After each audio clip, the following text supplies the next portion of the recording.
Hello students, मैं अमरदीप पासवान अपने channel में आपका बहुत स्वागत करता हूं। आज हम 12th क्लास का 5th चैप्टर डिस्कस करने वाले हैं और ये है पार्ट फर्स्ट। ठीक है, अगर आपने जो बाकी चैप्टर्स हैं उनके वीडियो नहीं देखा है तो डिस्क्रिप्शन में लिंक है, जाकर के जरूर देखिए। तो आओ आज का जो टॉपिक है वो हम शुरू करते हैं।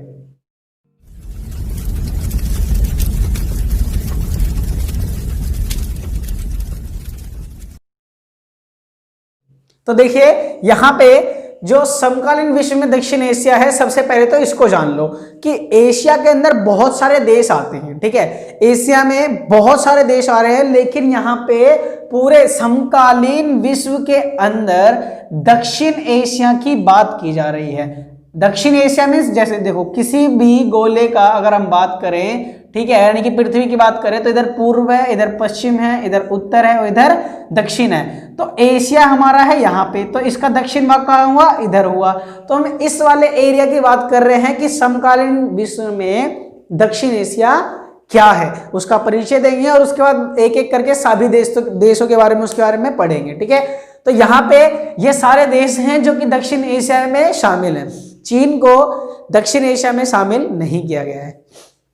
तो देखो यहां पे कौन कौन से देश हैं? एक तो हमारा ही है, कौन? इंडिया। ठीक है, दूसरा कौन है? पाकिस्तान, इंडिया का छोटा भाई पाकिस्तान, काफी नटखट है भाई, है ना। अफगानिस्तान को बाद में शामिल किया गया है और मालदीव को भी बाद में शामिल किया गया है। नेपाल, भूटान, म्यांमार और बांग्लादेश और श्रीलंका, ये है हमारा टोटल दक्षिण एशिया और इसको उपमहाद्वीप भी कहा जाता है। अब उपमहाद्वीप क्यों कहा जाता है? तो उपमहाद्वीप इसलिए कहा जाता है क्योंकि यहाँ पे वो सारी चीज है उपलब्ध जो कि एक महाद्वीप के पास होनी चाहिए। तो अब इतने सारे देश के नाम याद कैसे करोगे आप? इतने सारे देश के नाम कैसे याद करोगे? अगर मान लो कि पेपर में क्वेश्चन आ गया, मतलब चित्र वगैरह दे देते हैं, नक्शा भी दे देते हैं और उसमें पूछ लिया गया, तो आप याद कैसे करोगे? ध्यान रहे, याद करने का एक ट्रिक बनाया है। जो लोग दिल्ली में रहते हो तो उनको तो अच्छी तरीके से पता होगा एनएसपी क्या है। ठीक है, तो ट्रिक बना है बीबीएनएसपी में आ गई। ठीक है, बीबीएनएसपी में आ गई है ना भाई। तो बीबीएनएसपी में आ गई तो जाओगे ना मिलने के लिए। तो देखिए बी से बन गया हमारे पास बांग्लादेश, ठीक है, फिर बी से बन गया हमारे पास भूटान, एन से क्या बना हमारे पास? नेपाल, एस से श्रीलंका, पी से पाकिस्तान, एम से क्या? म्यांमार और अ से क्या बना? अफगानिस्तान और आई से हमारा भारत, इंडिया बन गया। ठीक है, तो ये सारे देश हैं। ओके, समझ में आ रही है बात? ये हमारा दक्षिण एशिया है और उपमहाद्वीप कहते हैं, उसके लिए मैंने बता दिया है। तो ध्यान रहे, ये हमारा समकालीन विश्व में दक्षिण एशिया। ये तो एक छोटा सा मैप का व्यू दिया है आपको कि इसके अंदर कौन कौन से देश शामिल हैं। मेन जब हम अंदर घुस के बात करेंगे तो सभी देशों के बारे में, पाकिस्तान, नेपाल, भूटान, म्यांमार, बांग्लादेश और मालदीव, श्रीलंका, सभी देशों के बारे में पढ़ेंगे। क्यों?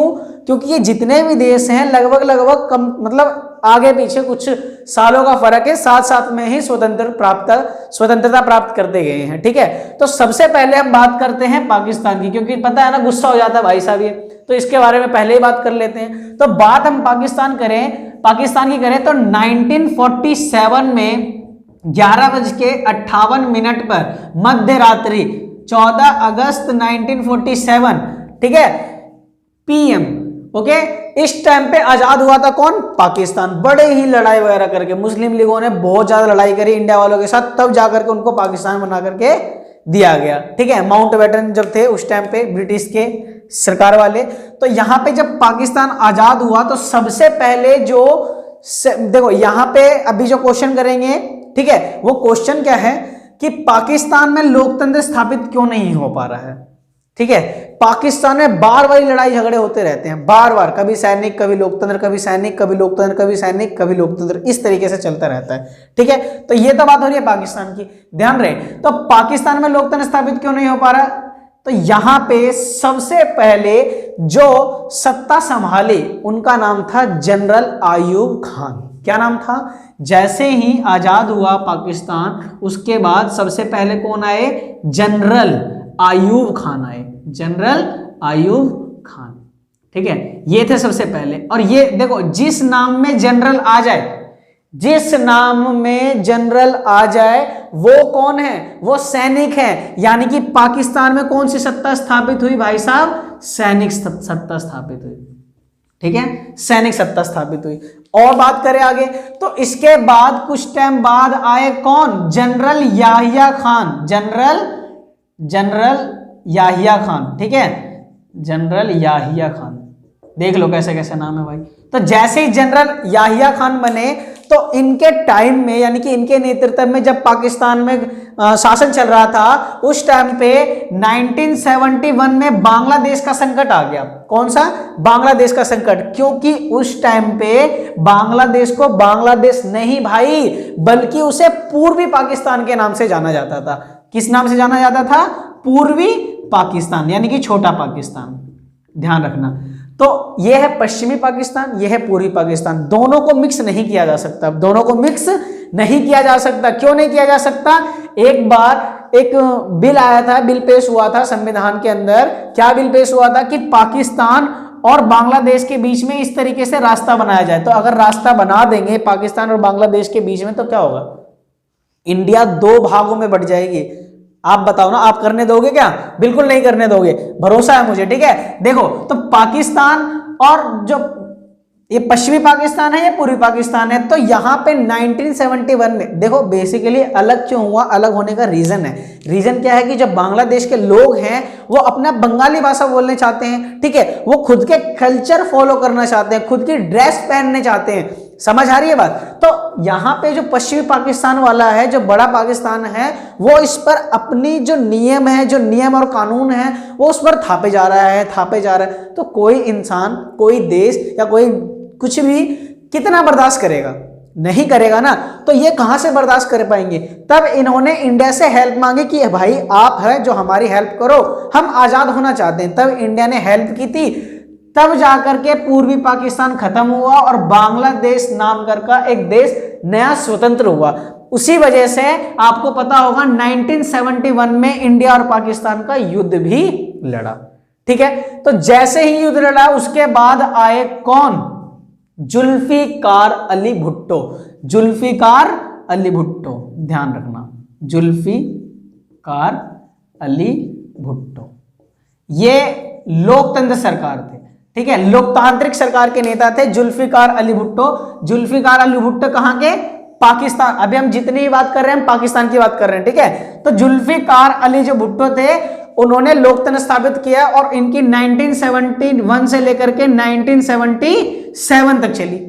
ठीक है, तो जब इन्होंने इतना किया, यानी कि सैनिक सत्ता पलट करके और क्या कर दिया, इन्होंने लोकतांत्रिक स्थापित कर दिया। ये पहले लोकतंत्र वाले नेता थे, कहां के, पाकिस्तान के।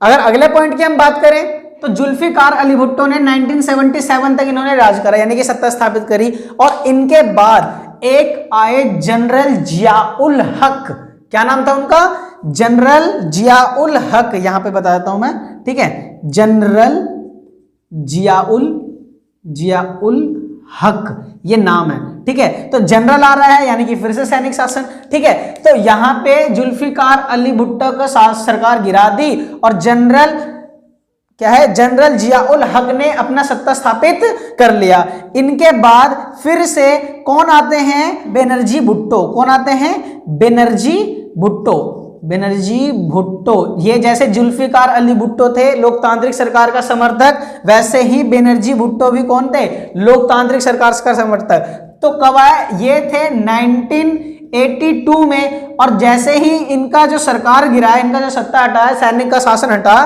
तो ये आए 1988 में आए। ठीक है, 1988 में कौन थे, बेनर्जी भुट्टो ने अपनी सरकार को संभाला। और जैसे 1988 में जब सरकार इनकी बनी, उसके बाद इसके बाद आए कौन, इसके बाद आए जनरल परवेज मुशर्रफ। भाई साहब ध्यान देना यहाँ पे, जनरल परवेज मुशर्रफ। ठीक है, मुशर्रफ नहीं है, मुशर्रफ है, मुशर्रफ।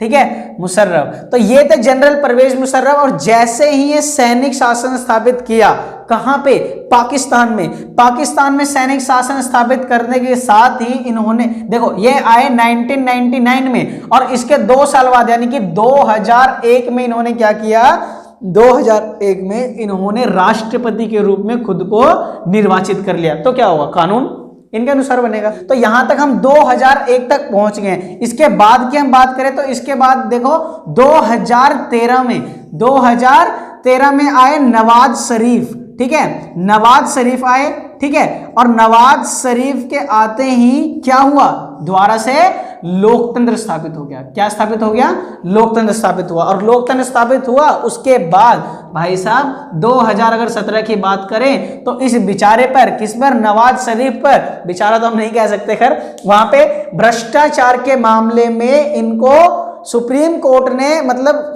अपराधी घोषित कर दिया, ठीक है सॉरी 2017 में घोषित कर दिया, और इनको अपना पद छोड़ना तो पड़ा ही साथ इनको 10 साल की सजा भी हुई, 10 साल की सजा भी हुई। और उसके बाद जाकर के अभी 2018 में इमरान खान की सरकार बनी, जो किसकी सरकार है भाई साहब, लोकतंत्र की सरकार है। क्लियर है। तो ये हमारा जन्म से लेकर के पाकिस्तान के अभी तक की स्टोरी है, ठीक है। तो जो यहाँ पे हमने जितना भी समझा है ये सारा का सारा डेफिनेशन समझा कि कहां से लेकर के कहां तक इसकी जर्नी थी, ठीक है। और उसके बाद इसके पैदा होने से अंत तक के बारे में तो हमने पढ़ लिया। तो इसी तरीके से ये वीडियो का पार्ट खत्म करता हूं, मिलते हैं नेक्स्ट पार्ट में, ओके।